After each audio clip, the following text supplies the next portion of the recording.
Brazil's Independence Day celebrations have been marred as anger at the authorities again spilled over into outbreaks of violence. In Rio de Janeiro, families rushed for safety as hundreds of protesters invaded stands in the area where parades were due to take place. Despite the trouble elsewhere, the protests were mostly peaceful, although they were much smaller than in June, when massive crowds vented their anger at corruption and mismanagement. In Sao Paulo, a main road was briefly closed as a demonstration turned violent.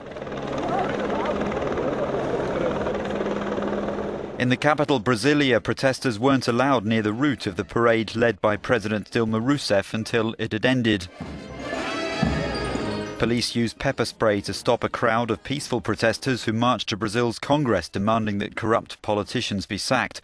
Later, there were several arrests as demonstrators tried to reach the city's new football stadium, where the national team were playing a friendly match against Australia. The protests show social tension is still simmering ahead of next year's World Cup.